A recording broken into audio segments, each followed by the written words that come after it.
Hello students, welcome to study of commerce.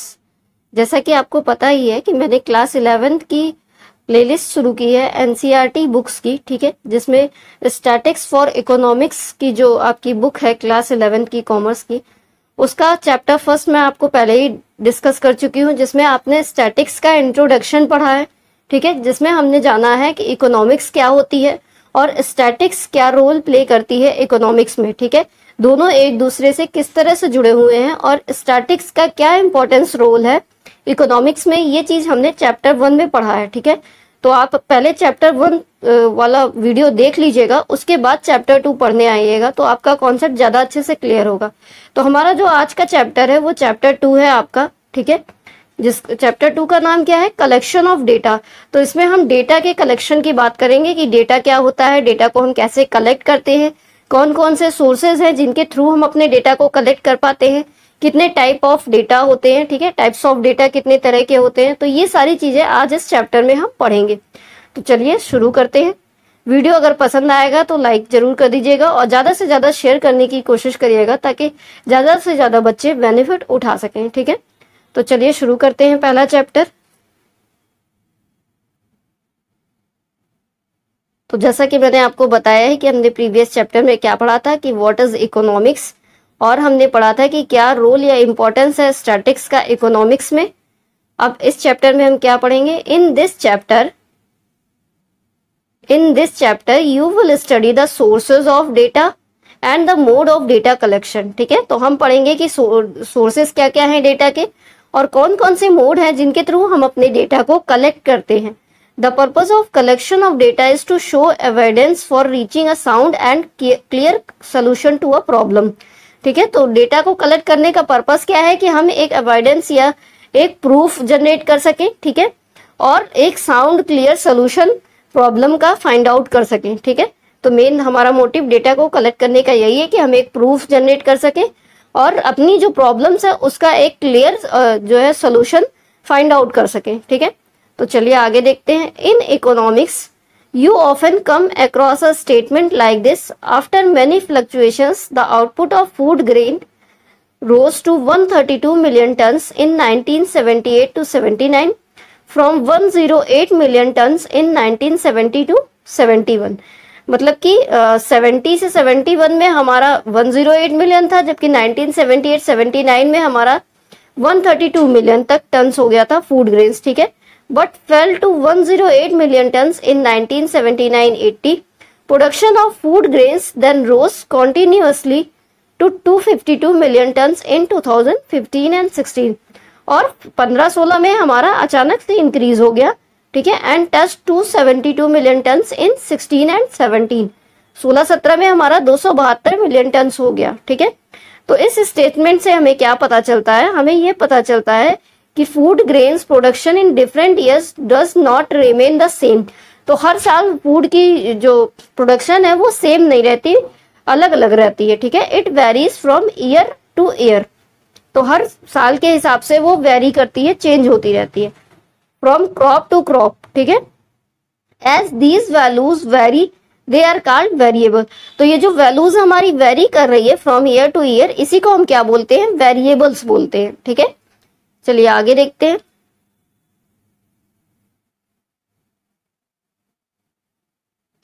The variables are generally represented by the letters x, y और z, ठीक है। तो हम इनको लेटर्स के फॉर्म में रिप्रेजेंट करते हैं, वेरिएबल्स को x, y, z के फॉर्म में, ठीक है। Each value of variable is an observation. तो वेरिएबल्स की जो भी वैल्यू होती है वो एक ऑब्जर्वेशन होती है, ठीक है।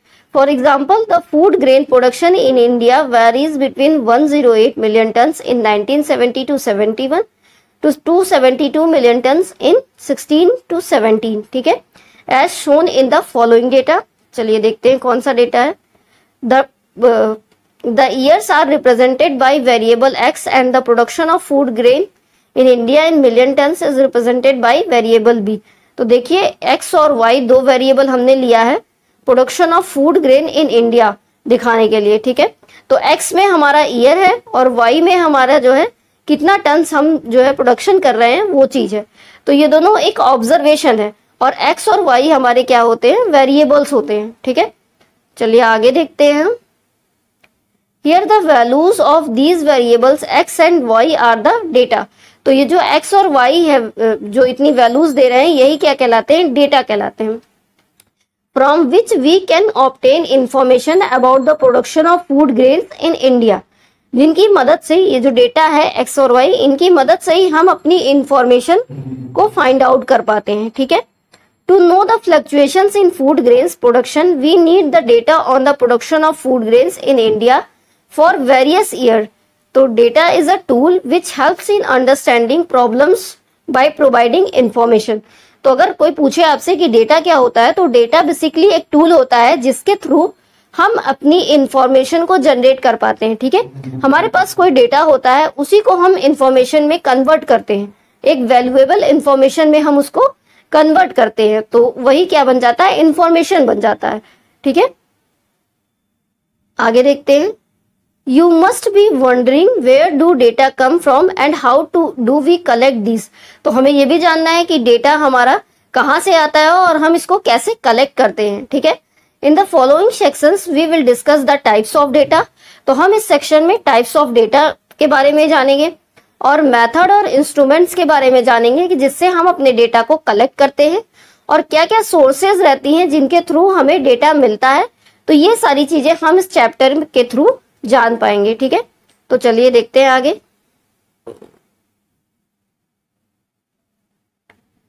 तो देखिए, पहला टॉपिक ही हमारा आ गया कि what are the sources of data. ठीक है। कि हमारा जो डेटा हम फाइंड आउट कर रहे हैं, जिसके थ्रू हम अपने डेटा को इंफॉर्मेशन में कन्वर्ट कर रहे हैं, वो डेटा हमको मिलता कहाँ से है, उसकी क्या क्या सोर्सेज हैं। ठीक है। कहाँ से हम पाते हैं डेटा को। तो statistical data can be obtain from 2 sources. तो स्टैटिकल डेटा जो हमें मिलता है वो 2 सोर्सेज से मिल सकता है। The researcher may collect the data by conducting an inquiry. या तो रिसर्चर जो है डेटा इंक्वायरी के थ्रू कलेक्ट करते हैं, जिसको हम बोलते हैं प्राइमरी डेटा। ठीक है। या फिर first hand data, as they are based on first hand information. ये सबसे पहले इंफॉर्मेशन हमको मिलती है। जब हम कोई चीज रिसर्च करके, इंक्वायरी करके खोजते हैं, तो वो हमारे लिए फर्स्ट हैंड इंफॉर्मेशन होती है। ठीक है। तो उसी को हम बोलते हैं प्राइमरी डेटा। इसका एग्जाम्पल भी दिया हुआ है। Suppose you want to know about the popularity of film star among school students. ठीक है। तो आप जानना चाहते हो कि जो फिल्म स्टार्स हैं वो कितने पॉपुलर हैं स्कूल स्टूडेंट्स में। ठीक है। For this you will have to inquire from a large number of school students by asking questions from them to collect the desired information. तो हम इसके लिए क्या करेंगे? हम बहुत से स्कूल के स्टूडेंट्स से क्वेश्चन पूछेंगे। ठीक है। और ये इंफॉर्मेशन हमको कलेक्ट हो पाएगी कि मतलब कौन सा जो फिल्म स्टार है वो ज्यादा फेमस है। ठीक है। स्कूल में the data you get is an example of primary data. तो ये जो डेटा हमको फाइंड आउट होगा, जो हम खोज पाएंगे, उसी डेटा को हम क्या बोलते हैं? प्राइमरी डेटा बोलते हैं, जो फर्स्ट हैंड डेटा होता है, जिसको हमसे पहले कोई और यूज नहीं किया रहता। ठीक है। आगे देखते हैं। If the data have been collected and processed by some other agency, they are called secondary data. लेकिन जो डेटा कोई और पहले कलेक्ट कर चुका रहता है और उसमें प्रोसेस भी कर चुका रहता है और फिर हम उसको यूज करते हैं, वो क्या कहलाता है? सेकेंडरी डेटा कहलाता है। इसको हम सेकेंड हैंड डेटा भी बोलते हैं। ठीक है। They can be obtained either from published sources. तो इसको या तो हम पहले से पब्लिश की हुई चीजों से पाते हैं, such as government reports, documents, newspaper, books. ठीक है। मैगजीन्स रिटन बाय इकोनॉमिस्ट और फ्रॉम एनी अदर सोर्सेज। तो फॉर एग्जाम्पल अब वेबसाइट। ठीक है। तो ये सारे डेटा जो पहले से पब्लिश हो चुके हैं, किसी न्यूज़पेपर से हमको मिले हैं, किसी बुक से मिले हैं, किसी आर्टिकल से मिले हैं। ठीक है। तो वो किसी मैगजीन से मिले हैं या किसी वेबसाइट से मिले हैं, वो सब क्या कहलाते हैं? Thus the data are primary to the source that collects. उनके लिए वो डेटा प्राइमरी होते हैं जो वेबसाइट डाली है या जो बुक्स रिटर्न की है, लेकिन उन्होंने उसको प्रोसेस किया है for the first time, and secondary for all sources then later use such data. और जब हम उनके डेटा को खोज करके उसका इस्तेमाल करते हैं, तो वो हमारे लिए क्या हो जाता है? सेकेंडरी सोर्सेज हो जाता है। और फर्स्ट सोर्सेज उनके लिए जिन्होंने वो बुक लिखी है या मैगजीन पब्लिश की है या अपनी वेबसाइट पे डाला हुआ है। ठीक है। चलिए आगे देखते हैं। Use of secondary data saves time and cost. जब हम कोई सेकेंडरी डेटा का यूज करते हैं तो उससे हमारा समय भी बचता है और कॉस्ट भी बचती है। सीधी सी बात है, हमें ज्यादा खोजना नहीं पड़ता है, ठीक है, वो पहले से कहीं पब्लिश रहता है, बस हम उसको लेकर के उसका इस्तेमाल करते हैं अपने लिए, ठीक है, तो उसमें कॉस्ट भी नहीं ज्यादा लगती है और टाइम भी बच जाता है हमारा। For example, after collecting the data on the popularity of the film star among students, you publish a report, ठीक है, तो हम ये डेटा कलेक्ट कर लेते हैं स्टूडेंट से कि कौन सा फिल्म स्टार उनके बीच में पॉपुलर है और उसकी रिपोर्ट हम पब्लिश करते हैं। If somebody uses the data collected by you for a similar study, it becomes secondary data. लेकिन वही डेटा अगर कोई और यूज करता है हमारे बाद, तो वो क्या कहलाता है, वो सेकेंडरी डेटा कहलाता है। तो आई होप आपको प्राइमरी और सेकेंडरी डेटा के बीच में डिफरेंस क्लियर हो गया होगा। चलिए अब हम देखते हैं कि डेटा को हम कलेक्ट कैसे करते हैं। How do we collect the data, ठीक है। Do you know how a manufacturer decides about a product और how two political parties decides about a candidate, ठीक है। जैसा कि हमें पता ही है कि हम कैसे डिसाइड कर, कोई मैन्युफैक्चरर कैसे डिसाइड करता है कि उसको कौन सा प्रोडक्ट बनाना है, या फिर कोई पॉलिटिकल पार्टी ये कैसे डिसाइड करती है कि उसको कौन सा कैंडिडेट लाना है। दे कंडक्ट अ सर्वे, वो क्या करती हैं, वो सर्वे कंडक्ट करती हैं। बाय आस्किंग क्वेश्चंस, वो क्या करती है, सर्वे कंडक्ट करती है और क्वेश्चंस पूछती हैं about a particular product or candidate from a large group of people. The purpose of surveys is to describe some characteristics like price, quality, usefulness in case of product and popularity, honesty, loyalty in case of the candidate. तो वो एक सर्वे करती हैं जिसमें large quantity of peoples होते हैं और उनसे क्वेश्चन पूछे जाते हैं। The purpose of the survey is to collect data, the purpose of the survey is to collect data. Survey is a method of gathering information from individuals. तो सर्वे जो है एक मेथड होता है डेटा को कलेक्ट करने का, और उससे हम आसानी से जान सकते हैं, मतलब उससे हम आसानी से इंफॉर्मेशन को फाइंड आउट कर सकते हैं इंडिविजुअल से क्वेश्चन पूछ करके, ठीक है। चलिए अब बात करते हैं प्रिपरेशन ऑफ इंस्ट्रूमेंट की। इंस्ट्रूमेंट हम कैसे प्रिपेयर करते हैं। The most common type of instrument used in surveys is questionnaire. सबसे कॉमन जो सर्वे में हम मेथड यूज करते हैं वो क्वेश्चनियर का, कुछ लिस्ट ऑफ क्वेश्चंस होते हैं, वही हम उनसे पीपल से पूछते हैं, ठीक है। Interview schedule, the questionnaire is either self administered by the respondent और administered by the researcher, enumerator और ट्रेंड इन्वेस्टिगेटर, ठीक है। तो या तो वो कोई रिसर्चर क्वेश्चन पूछता है या कोई इन्वेस्टिगेटर रहता है। Will preparing the questionnaire interview schedule, you should keep in mind the following points. तो सपोज दैट हम कोई क्वेश्चन प्रिपेयर कर रहे हैं या फिर कोई शेड्यूल बना रहे हैं इंटरव्यू का, तो हमें ये सारी चीजें अपने माइंड में रखनी चाहिए, ये सारे पॉइंट्स। चलिए देखते हैं कौन से पॉइंट्स हैं।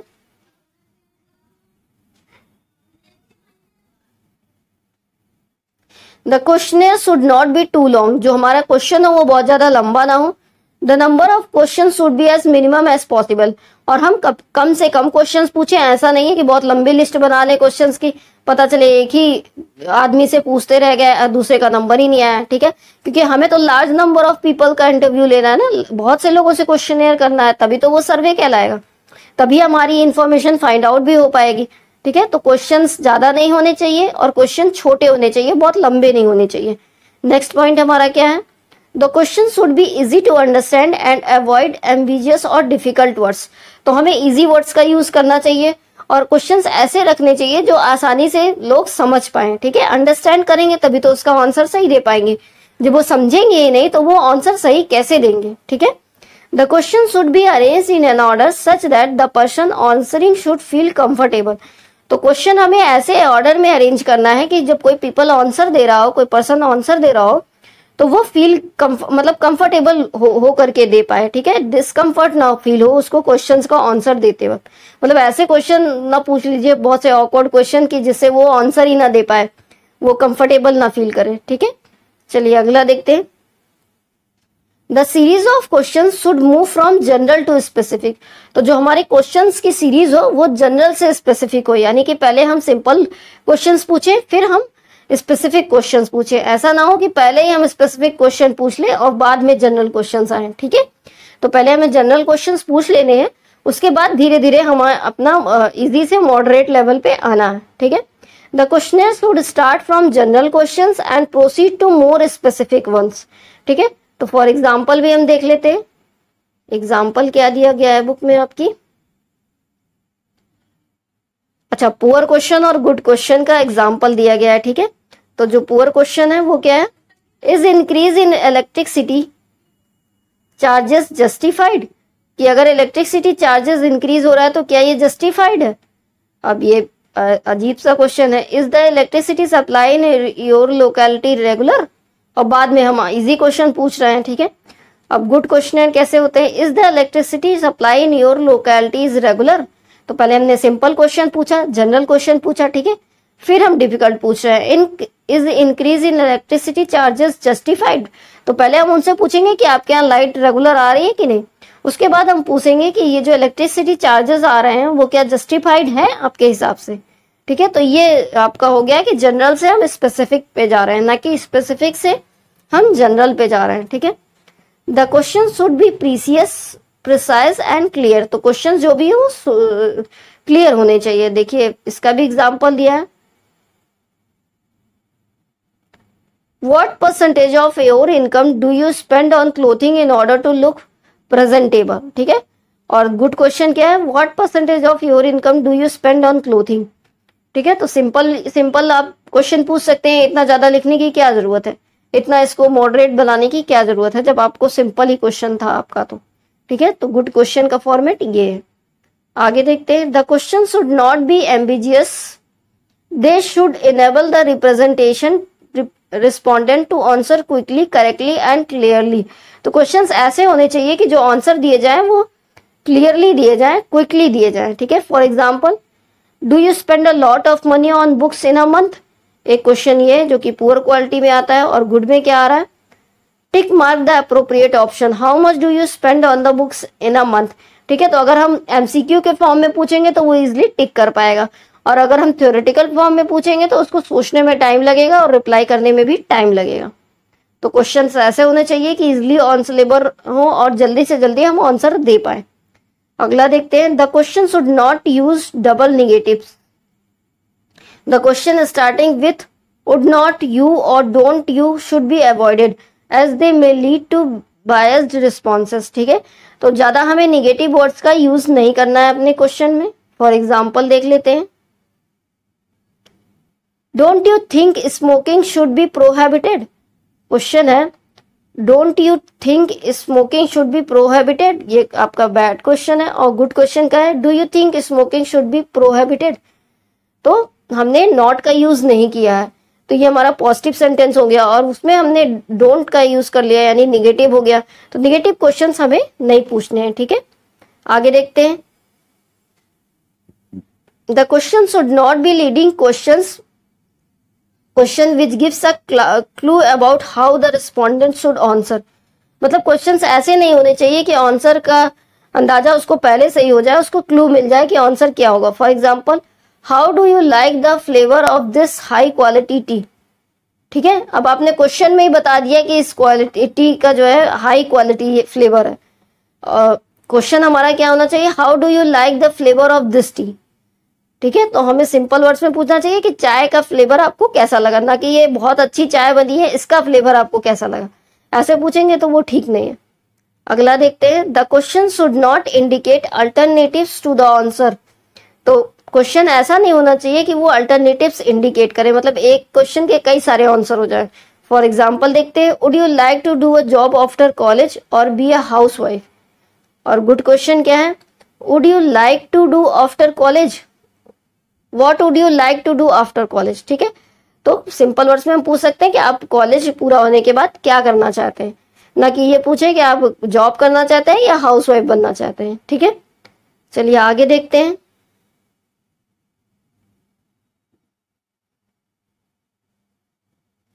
The questionnaire may consist of closed ended और structured questions or open ended or unstructured questions, the above questions about what a student want to do after college is an open ended question, ठीक है। Directly पूछ लिया कि आप college में क्या, college के बाद क्या करना चाहते हैं, तो ये आपका ओपन एंडेड क्वेश्चन है। और क्लोज एंडेड क्या है, क्लोज एंडेड और structured question can either be a two way question और a multiple choice question, when there are only two possible answers yes or no it is called a two way questions, When there is a possibility of more than 2 options of answer, multiple choice questions are more appropriate.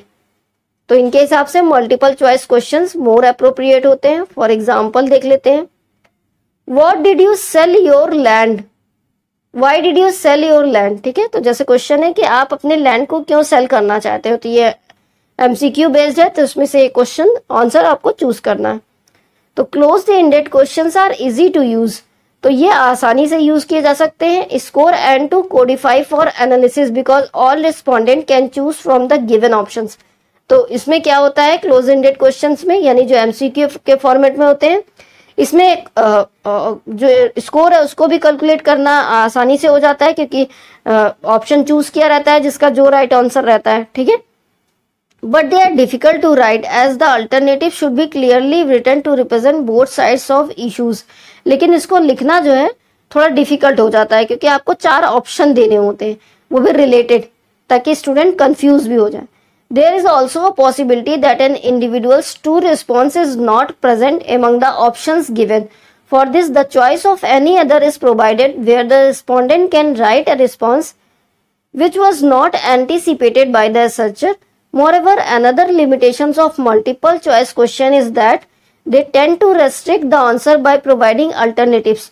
तो ये answers को restrict कर देते हैं कि मतलब जितने choice दिए हैं सिर्फ उन्हीं में से हम आंसर कर सकते हैं, उसके बियॉन्ड हम नहीं जा सकते, अपने परसेप्शन को हम उसमें नहीं ला सकते. विदाउट विच द रिस्पोंडेंट में हैव आंसर डिफरेंटली. तो इसी वजह से आंसर्स भी हमें डिफरेंट टाइप्स के मिलते हैं. अब देखते हैं ओपन एंडेड में क्या कह रहा है. Open ended questions allow for more individualised responses but they are difficult to interpret and hard to score. इनको स्कोर करना मुश्किल है since there are a lot of variations in the responses. Example, what is your view about globalization? तो इसमें अपना view देगा, तो इसमें कई टाइप के आंसर हमको मिल जाएंगे, तो स्कोर करना भी काफी डिफिकल्ट हो जाएगा. ठीक है, चलिए आप देखते हैं मोड ऑफ डेटा कलेक्शन.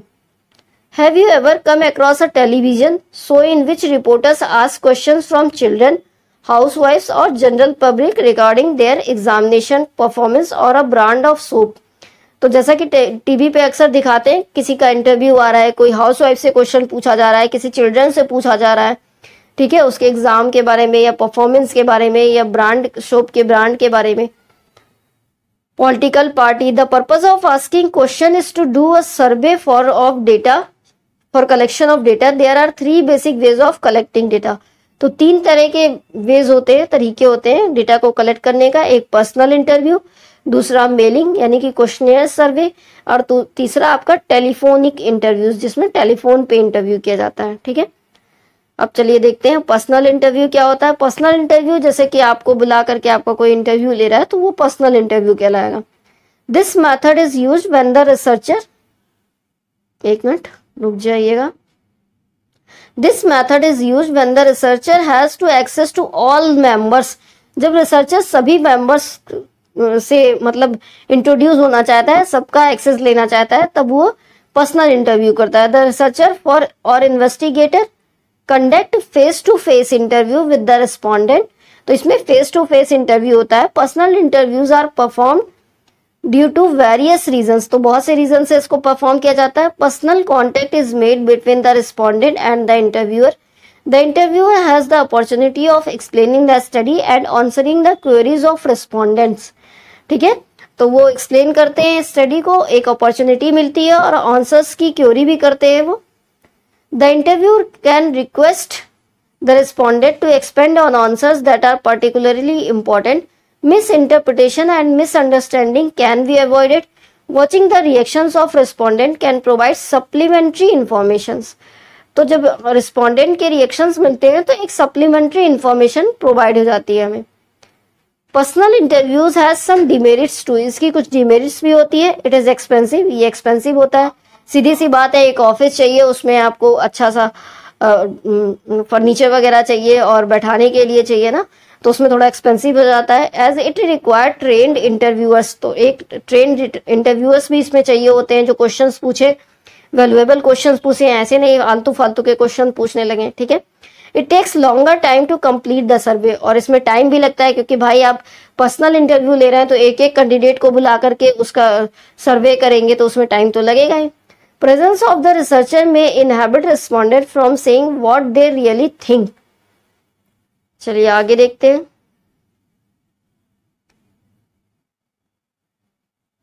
अब मेलिंग क्वेश्चनेयर की बात हो रही है। When the data in a survey are collected by mail, जब डेटा को आप जो सर्वे का डेटा है आप मेल के थ्रू कलेक्ट करते हो, the questionnaire is send to each individual by mail. आप किसी मतलब ढेर सारे लोगों को अपना मेल करके क्वेश्चंस पुट अप कर रहे हो with a request to complete and return it by given date, और ये रिक्वेस्ट भी कर रहे हो कि आप इतने दिन में हमें आंसर्स प्रोवाइड करिए। The advantages of this method are that it is less expensive, इसमें ज्यादा एक्सपेंस नहीं लगता। It allows the researcher to have access to people in remote areas too, तो दूर दूर के पीपल को भी आप इजिली एक्सेस कर सकते हो क्योंकि मेल के थ्रू आपका कॉन्टेक्ट हो रहा है उनसे। who might be difficult to reach in a person or by telephone. It does not allow influencing of the respondent by the interviewer. It also permits the respondent to take sufficient time to give thoughtful answers to the questions. और एक sufficient time भी मिल जाता है जो respondent है उनको answer करने का, ठीक है, क्योंकि तुरंत नहीं आंसर करना है, एक टाइम दिया गया है उसके बाद उनको आंसर करना है। These days online surveys through short messaging service SMS are popular, तो इस टाइम ऑनलाइन आप जान ही रहे हैं कितना पॉपुलर हो गया है। Do you know how an online service conducted, क्या आपको पता है कि ऑनलाइन सर्वे कैसे कंडक्ट किया जाता है? चलिए देखते हैं।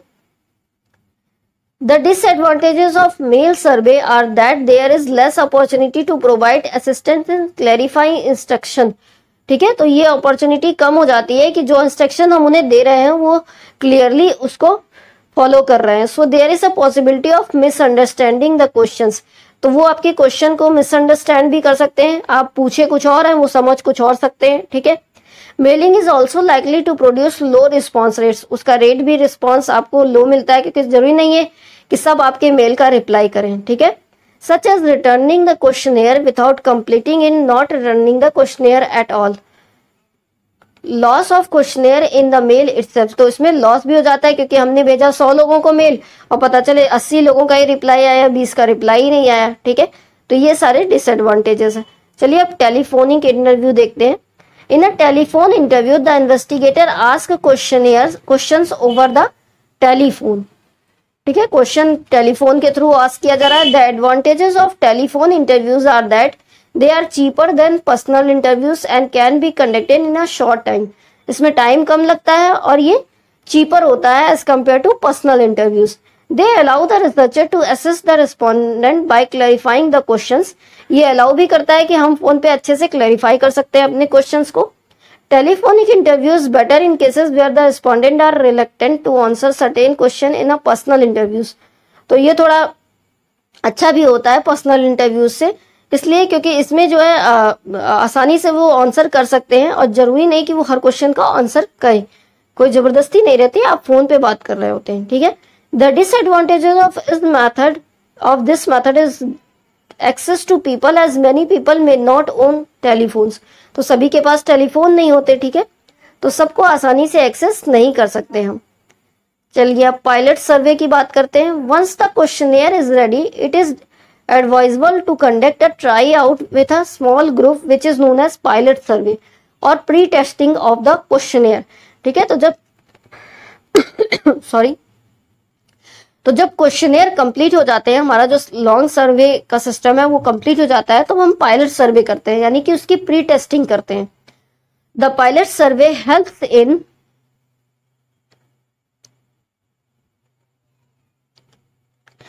in providing a preliminary data idea about the survey.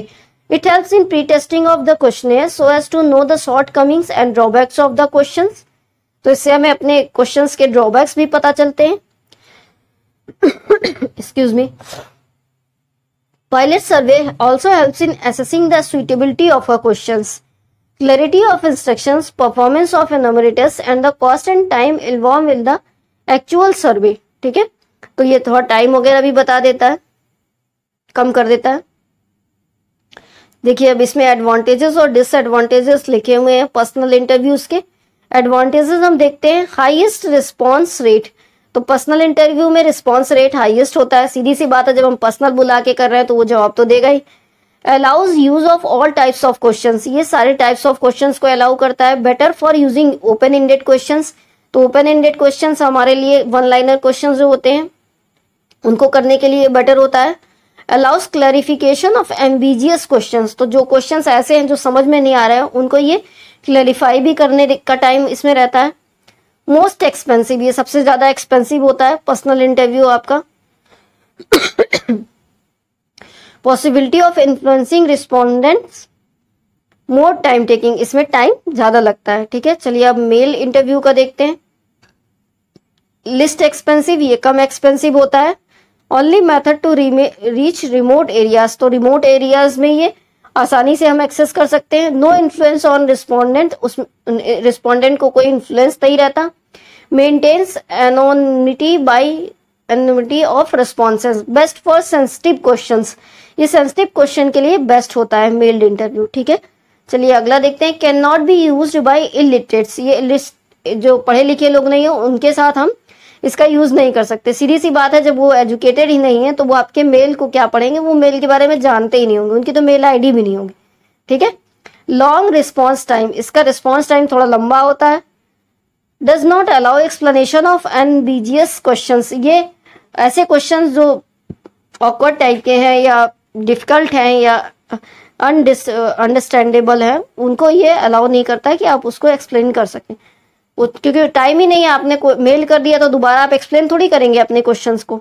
Reactions can not B watched, और हम रिएक्शंस भी नहीं देख सकते पर्सन के, क्योंकि मेल के थ्रू हो रहा है तो हम कैसे किसी का रिएक्शन देख पाएंगे। ठीक है, चलिए अब टेलीफोनिक इंटरव्यू देखते हैं। रिलेटिवली लो कॉस्ट, इसमें भी लो कॉस्ट लगती है। Relatively less influence on respondent, इसमें भी इन्फ्लुएंस कम हो जाता है। हाई रिस्पॉन्स रेट इसका भी हाई रहता है। लिमिटेड यूज, इसका यूज बहुत कम होता है टेलीफोनिक इंटरव्यू का। ठीक है, reactions can not be watch, इसमें भी हम रिएक्शन नहीं देख सकते। पॉसिबिलिटी ऑफ इन्फ्लुएंसिंग रिस्पोंडेंट्स, ठीक है, तो ये सारे इसके एडवांटेजेस और डिसएडवांटेजेस हैं। चलिए अब बात करते हैं सेंसस एंड सैंपल सर्वेस की। ठीक है, सेंसस और complete enumeration, a survey which includes every element of the population is known as census. तो ऐसा सर्वे जिसमें हम पॉपुलेशन के सारे एलिमेंट्स को इंक्लूड करते हैं वो क्या कहलाता है, सेंसस। और the methods of complete enumeration, ठीक है, क्योंकि हम सारे एलिमेंट्स को कवर कर रहे हैं इसलिए ये कंप्लीट एनुमरेशन है या फिर सेंसस है। If certain agencies are interested in studying the total population in India, they have to obtain information from all the households in rural and urban India. ठीक है, it is carried out every 10 years. ये हमारा जो census होता है ये हर 10 साल पे होता है। A house to house inquiry is carried out covering all households in India. Demographic data on birth and death rates, literacy, employment, life expectancy, size and composition of population, it's are collected and published by Registrar General of India. The last census of India was held in 2011.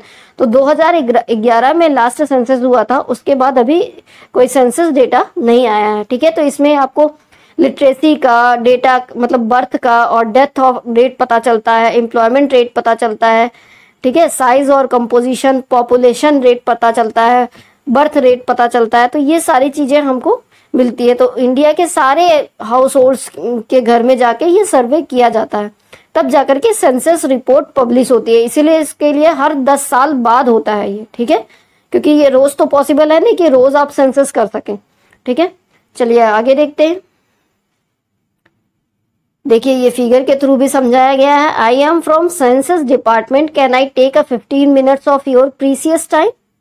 ऐसे घर घर जाके सर्वे होता है, आपके भी घर पे आया होगा कोई ना कोई कभी। चलिए आगे देखते हैं।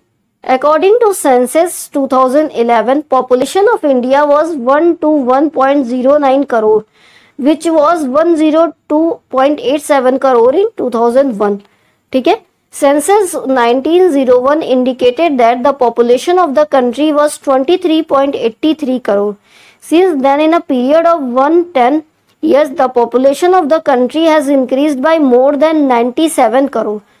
तो 110 साल में 97 करोड़ पॉपुलेशन इंक्रीज हो गई इंडिया की। ठीक है, The average annual growth rate of population, which was 2.2% per year in the decade 1971 to 81, came down to 1.97% in 91 to 2001 and 1.64% during 2001 to 2011. ठीक है, आगे देखते हैं, पॉपुलेशन और सैंपल की बात करते हैं।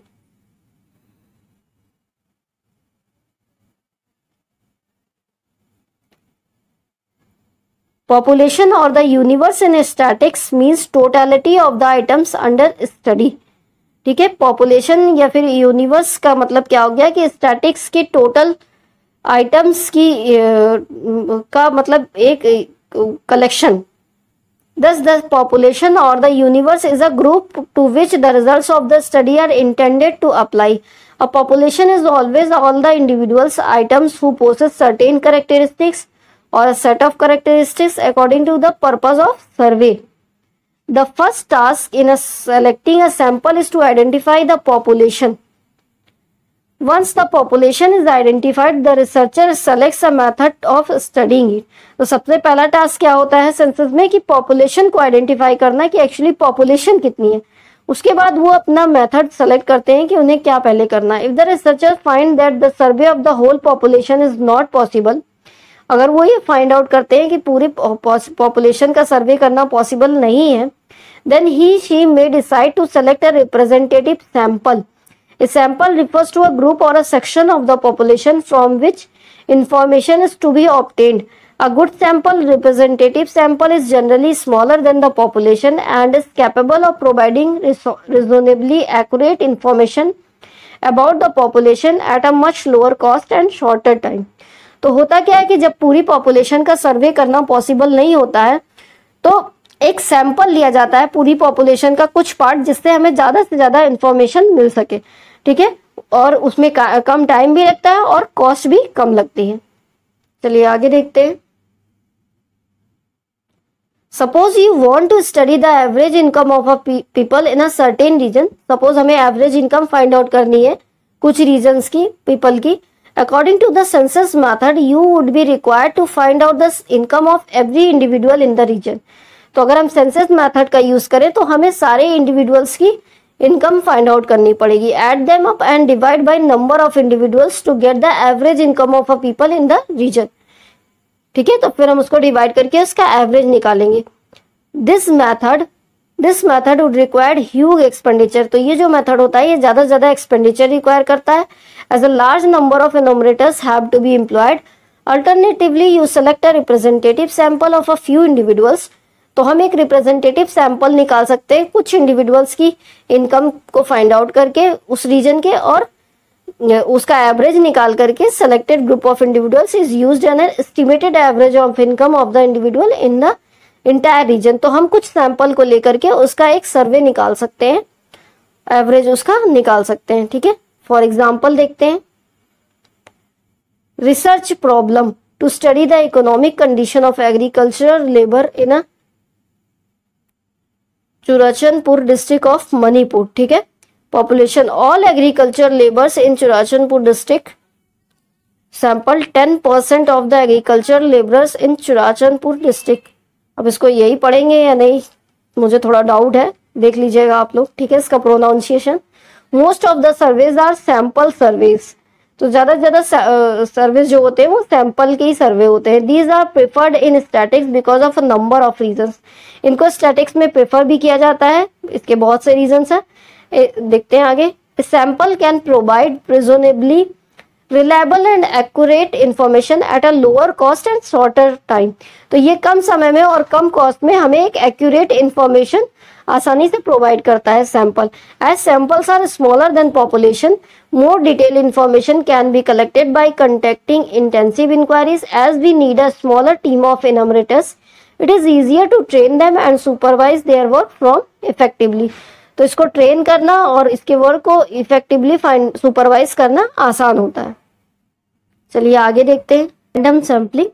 As the name suggests, random sampling is one where the individual units from the population are selected at random तो इसके नाम से ही क्लियर है कि जब हम रैंडम बहुत सी पॉपुलेशन को सर्वे करते हैं, उसमें से कुछ रैंडम डेटा को उठा करके, कुछ बीच बीच के डेटा को उठा करके और उसके बेस पे रिजल्ट निकालते हैं, तो वही क्या कहलाता है, रैंडम सैम्पलिंग कहलाता है। Are selected at random. The government wants to determine the impact of the rise in the petrol price on the household budget of a particular locality. For this, a representative sample of 30 households has to be taken and studied. The names of all 300 households of that area are written on paper and mixed. Then 30 names to be interviewed are selected one by one. In random sampling, every individual has an equal chance of being selected. तो सभी individual का एक equal chance रहता है selected का. In the above example, all 300 sampling units, also called sampling frame of the population, got an equal chance of being included in the sample of 30 units, and hence the sample such drawn is a random sample. और इसी sample को हम क्या कहते हैं, random sample. ये देखिए figure में भी दिखा रहा है. अब इसमें से जो है कुछ सैंपल्स को कलेक्ट कर दिया गया है, वही आपके रिप्रेजेंटेटिव सैंपल है और ये नॉन रिप्रेजेंटेटिव हो गए. The sample of 30 units and है, ये तो हम पढ़ ही चुके हैं. चलिए आगे देखते हैं.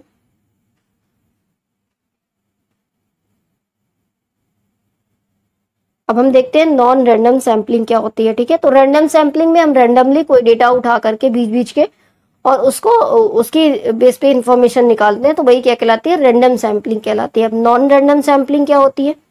There may be a situation that you have to select 10 out of 100 households in a locality. You have to decide which household to select and which to reject. You may select the household conventionally situated or the household known to you or your friend. In this case, you are using your judgment bias in selecting 10 households. This way of selecting 10 out of 100 households is not a random selection. In a non-random sampling method, all the units of the population do not have an equal chance of being selected. तो ये random की just opposite होती है. इसमें सारे मतलब 100 house का select होने के इक्वल चांस नहीं रहते हैं, इसमें कोई 10 ही सेलेक्ट होते हैं. एंड कन्वीनियंस और judgement of the investigator place an important role in selection of the sample. तो ये डिपेंड करता है कि इन्वेस्टिगेटर का क्या जजमेंट है, वो किस टाइप के लोगों को सेलेक्ट करना चाहता है. तो सिर्फ उन्हीं 10 लोगों को सेलेक्ट करता है. They are mainly selected on the basis of judgement. तो ये जजमेंट, पर्पस और कन्वीनियंस के बेस पे सेलेक्ट करते हैं नॉन रैंडम सैम्पलिंग में. ठीक है, चलिए अब sample and non sampling errors देख लेते हैं. सैम्पलिंग एरर्स की बात करते हैं.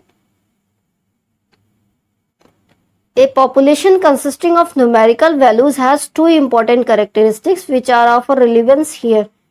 First, central tendency, which may be measured by the mean and the median or the mode. Second, dispersion, which can be measured by calculating standard deviation, mean deviation and range.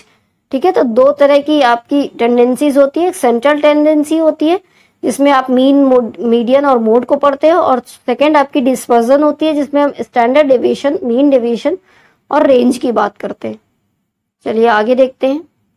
The purpose of sample is to get one और more estimate of the population parameters. Sampling errors refers to the difference between the sample estimated and the corresponding population parameter. Actual value of the characteristics of a population, for example, average income, is thus the difference between the actual value of a parameter of the population and its estimate. तो जब हम actual value और estimate के बीच में difference करने लगते हैं तो वहीं पर error find out होता है.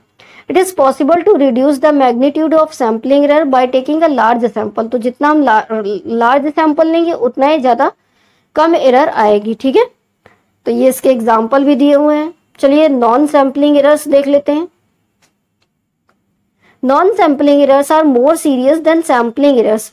ये ज़्यादा सीरियस होते हैं because a sampling error can be minimize by taking a large sample. उसको तो हम लार्ज सैंपल लेकर के मिनिमाइज कर देते हैं सैम्पलिंग एरर्स को. It is difficult to minimize non sampling errors, लेकिन इनको मिनिमाइज या कम करना डिफिकल्ट होता है. ठीक है, even by taking a large sample, even census can contain non sampling errors. Census भी कंटेन करता है non sampling errors. Some of non sampling errors are. तो चलिए कुछ नॉन सैम्पलिंग एरर्स देखते हैं. जैसे कि सैम्पलिंग में बायस आ जाना, sampling bias occurs when the sampling plan is such that some members of the targeted population could not possibly be included in the sample। तो कुछ ऐसे मेंबर्स जिनको हम सैंपल में इंक्लूड ना कर पाए हो, पॉसिबल करना इंक्लूड ना हो, वो एरर हो जाएगी। ठीक है, सैम्पलिंग बायस। और नॉन रिस्पॉन्स एरर्स, जब कोई रिस्पॉन्स ना दे रहा हो तो वो नॉन रिस्पॉन्स एरर हो जाएगी। एरर डेटा एक्वाजिशन, जब डेटा एक्वायर करने में हमारी एरर आती है कभी कभी। ठीक है, और चलिए अब हम बात करते हैं census on India and NSSO। There are some agencies both at the national and state level to collect, process and tabulate the statistical data। Some of agencies at the national level are Census of India, जो national level पर collect करती हैं वो census of India कहलाती है। National sample surveys, central statistical office, registrar general of India, directorate general of commercial intelligence and statistics, labour bureau, ये सब आपकी एजेंसीज होती हैं जो कि नेशनल लेवल पर स्टैटिकल डेटास को फाइंड आउट करती हैं। The census of India provides the most complete and continuous demographic record of population. तो जो इंडिया के सेंसस है ये एक कंप्लीट और कई सालों से मतलब कॉन्टिन्यूअस डेमोग्राफिक रिकॉर्ड को फाइंड आउट कर रहे हैं पॉपुलेशन से। The census is being regularly conducted ever 10 years since 1881। तो ये 1881 से शुरू हुआ है सेंसस रेगुलेट हुआ है कंडक्ट करना, और ये हर 10 साल पे होता है। The first census after independence was conducted in 1951।